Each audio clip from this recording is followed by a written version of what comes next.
welcome to Anime Audio Commentary. Today I'll be commenting on episode 26 of Fullmetal Alchemist Brotherhood. If you'd like to watch along, then start watching now.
Man, so we're getting right into things.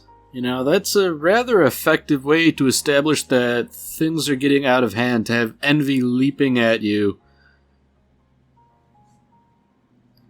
Now, I do find it interesting that despite his gigantic size and the inherent power that comes along with that, you know, envy's not the combatant that wrath, and to a lesser extent, greed, are and were.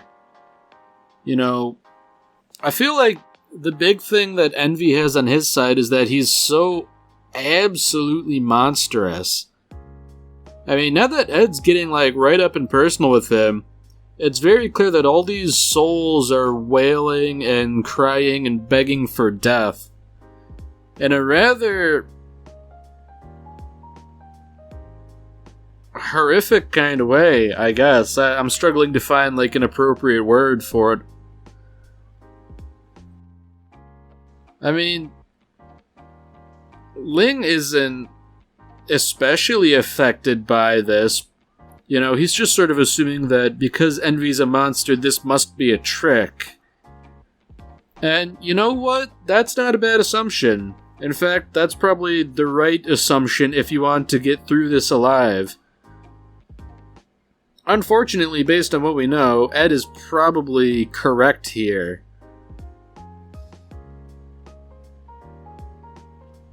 I mean, I guess it doesn't help that he's haunted by all the people he couldn't help, and thus when presented by all these people begging for the release of death, you know, could he spare a moment or two to save a few of them? You know, perhaps, but at the same time, Envy just, smacked him down onto, solid rock. That's gotta hurt a lot. You know, that's, a good way to break your spine and get paralyzed.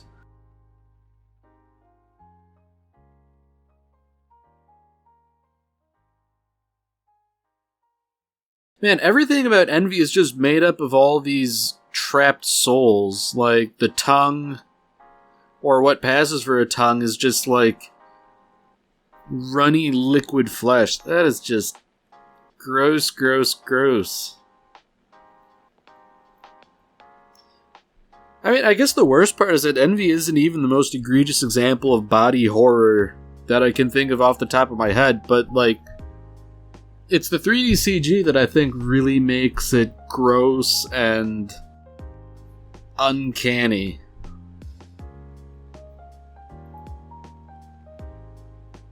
So back with Scar and Mei Chang, it seems like events are conspiring to draw Scar's group into conflict with the Elric brothers once again.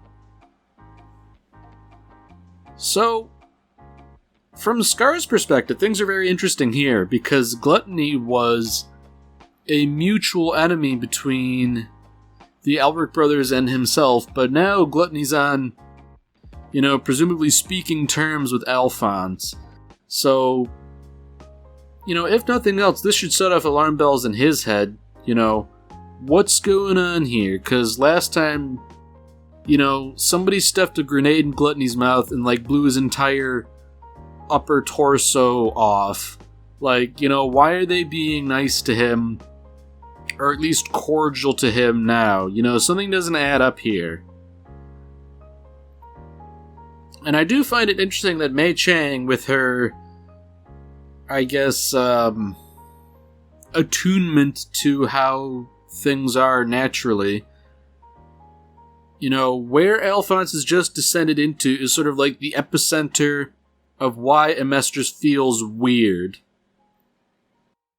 And given how Gluttony is explicitly leading Alphonse to come visit Father, it would seem to me that Father's, in all likelihood, the cause, or if not the cause, directly related to it.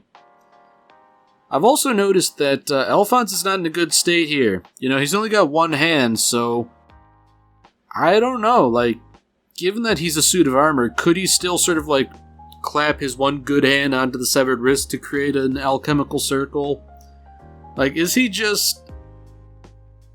is he up the river without a paddle here?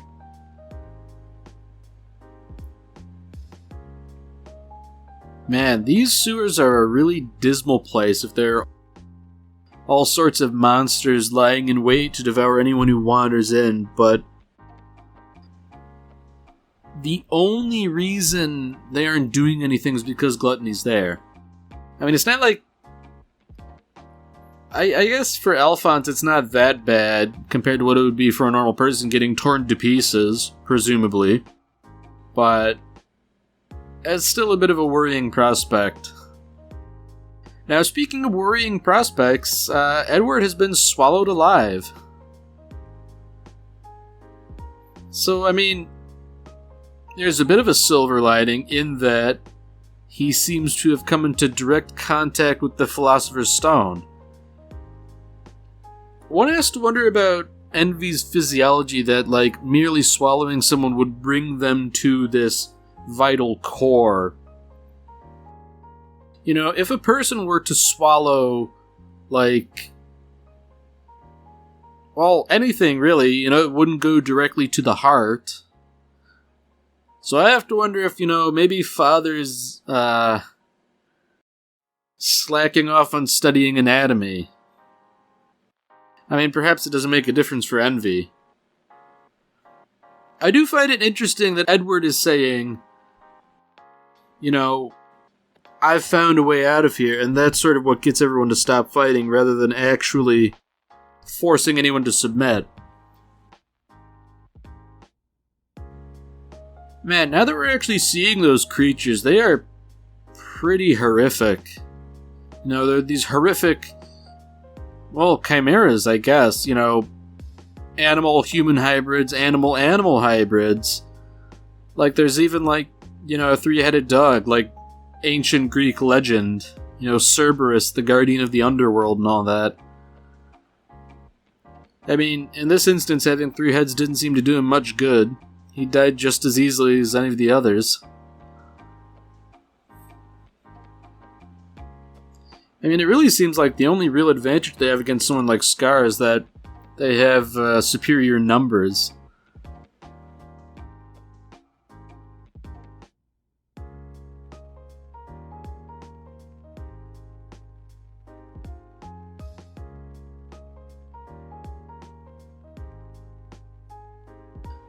So now that Gluttony's talking about how Father can make anything and how he made the homunculi, I'm kind of wondering why precisely Father has not seen fit to remake Lust. I mean, obviously she, in all likelihood, wouldn't be the same since she was destroyed, but at the same time, couldn't he create a facsimile or something new? Something to sort of carry on the mantle, as it were?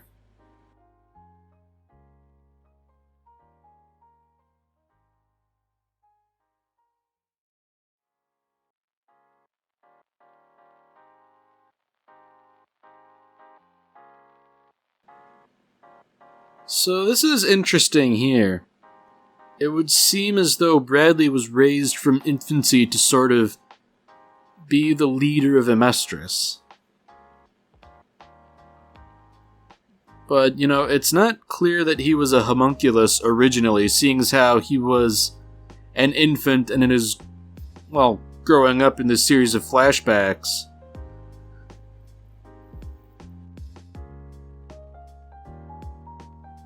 I don't know, his surprise at stabbing a classmate seems to indicate that he has some degree of humanity. A homunculus, I don't think, would have that kind of reaction if they were well and truly created as a homunculus.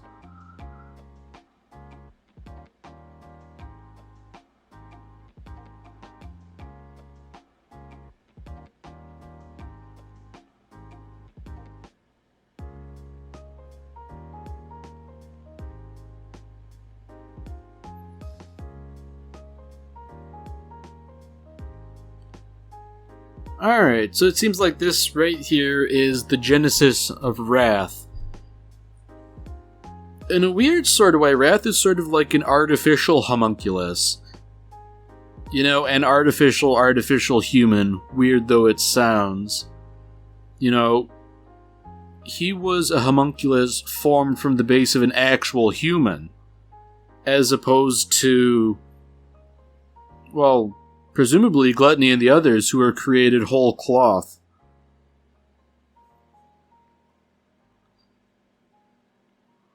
So the Philosopher's Stone in this instance is a bit of like an invasive, pathogen, I guess.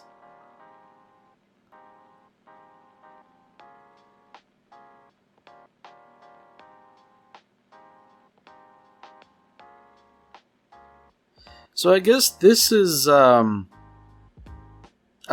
explains a fair bit about Wrath, why he ages, and we've never seen him injured, but I would assume that that's not an accident, that he's never been injured.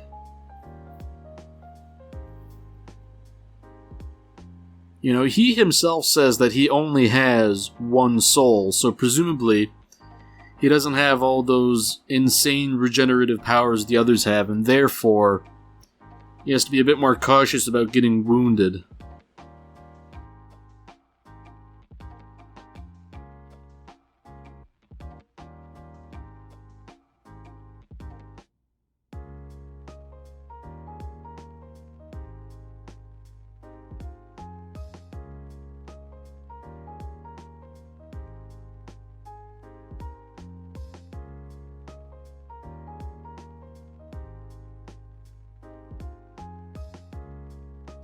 I find it interesting that Wrath is telling Mustang all of this. In a sense, it's because he wants Mustang under his thumb, and he kind of wants to rub it in, knowing that, yeah, I'm kind of a monster, and there's nothing you can do about it. But it seems a bit more self-serving in a way, like Wrath, I guess living up to his name, really truly hates humanity.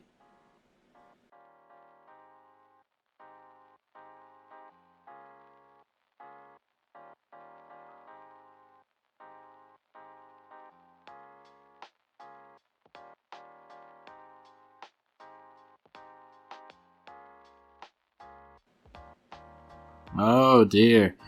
So it seems like that stone circle they found in Xerxes, and they're finding little bits and pieces of here, it is a transmutation circle for human transmutation. So Ed is surmising that because you can't transmute the dead, perhaps you can transmute the living, and by means of that, they can get out of this hellscape. That's not a bad idea in a sense. You disassemble yourself here and you reassemble yourself elsewhere. I I wouldn't want to be the guinea pig of such a procedure, but desperate times call for desperate measures.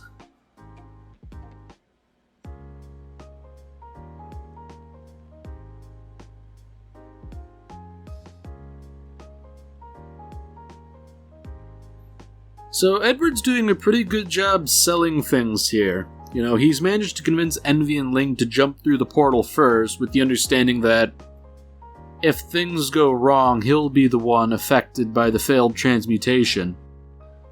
And that makes sense, but I feel like at the same time, you know, they're gonna suffer too if this thing doesn't work.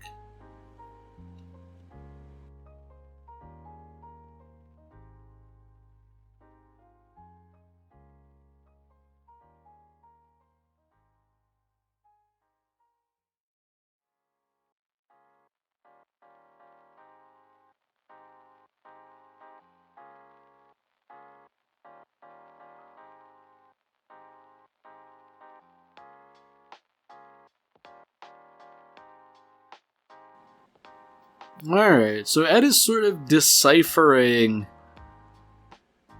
these alchemical runes and all that. And it seems like he is coming to the unfortunate conclusion that Xerxes might have been made into a giant philosopher's stone, and the fact that these stone tablets are scattered about are, well, hiding the evidence, as it were.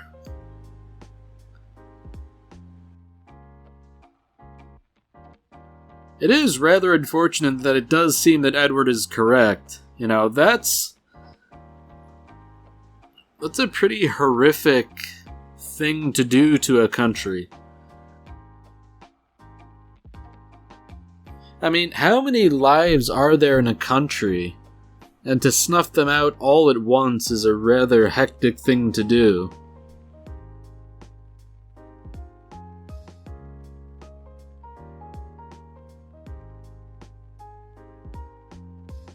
So Edward sort of levies this accusation, and Envy doesn't answer, but the way that he declines to answer is basically an affirmative response. He says, you know, once we get out of here, I'll tell you. That basically means, yeah, you're spot on, but I don't want to give you the satisfaction.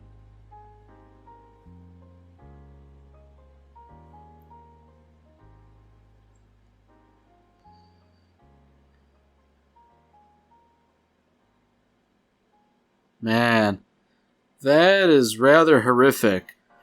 You know, even though these wailing souls are still attached to Envy, he claims they no longer remember anything about their former lives. They're just the raw essence of life. You know, this is a recurring theme in that people wronged by alchemy are permanently harmed.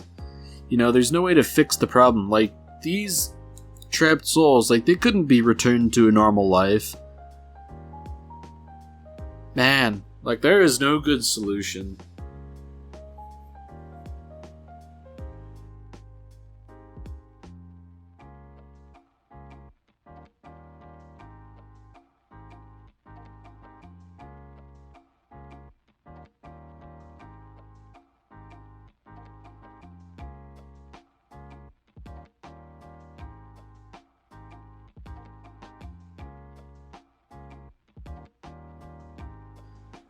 Man, you know, this really isn't a good solution to the problem, but unfortunately it's the only one. You know, these poor trapped souls, like, they have to get used up if they want to get out of here alive. I do find it interesting that once again Ling sort of brings up that Edward performing transmutation almost looks like he's praying. Especially considering they mentioned, God being cast down and becoming a perfect being, as Ed was deciphering the runes.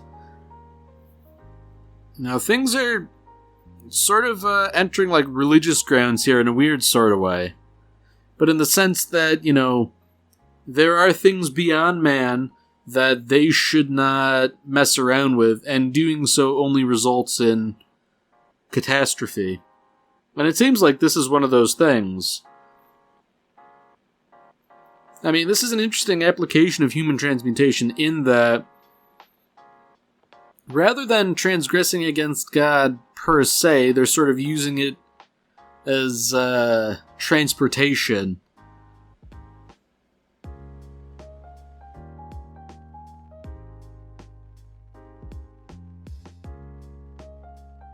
So I do have to wonder, this is a pretty big risk here that Edward's taking. Are they going to lose bits of themselves by doing this?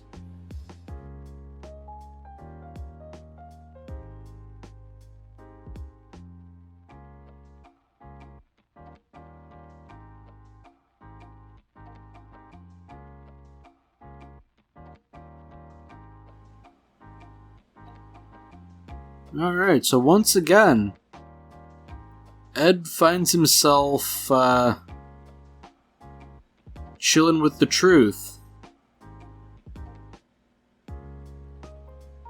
So interestingly enough, we learn something for real. There are two doors, and in front of one of them sits the rather emaciated body of Alphonse. That's a horrifying sight to behold, but for Edward, it's confirmation that there is a definite goal they are working towards and that it is not futile. It's not guaranteed that they'll succeed, but at least now there is definite hope.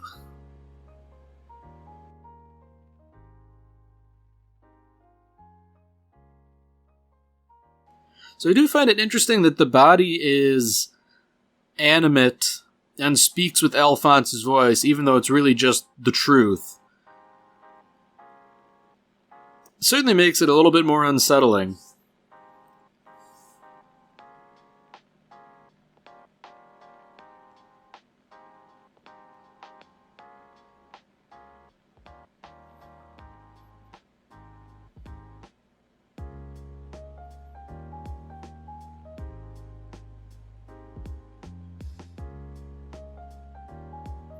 I find it interesting that Edward is addressing Alphonse's body as though it's Alphonse himself, even though he and we both know that Alphonse's soul is in the land of the living.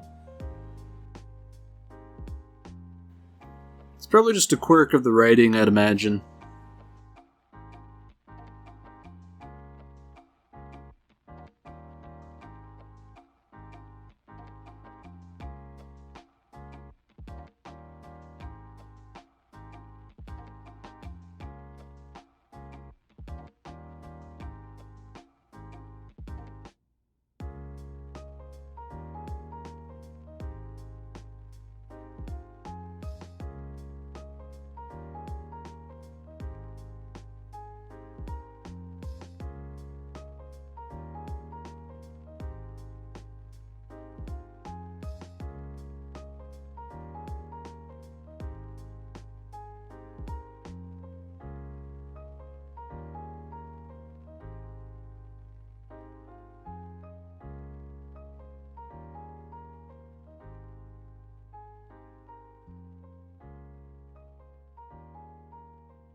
Alright, well that's it for this episode.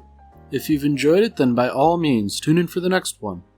See you, Space Cowboy.